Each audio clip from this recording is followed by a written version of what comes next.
talk to my official when he comes back. I'll ask him if he has an ETA. Yeah, no problem.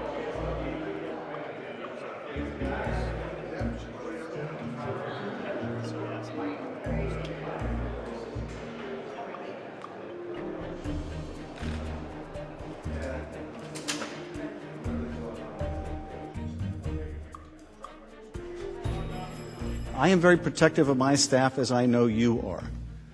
And I'm grateful that we have such bright, hardworking people working around the clock to protect this country and who have served our committee so well. And it really grieves me to see them smeared, and some of them mentioned here today have concerns about their safety, and there are online threats to members of my staff as a result of some of the smears that have been launched against them.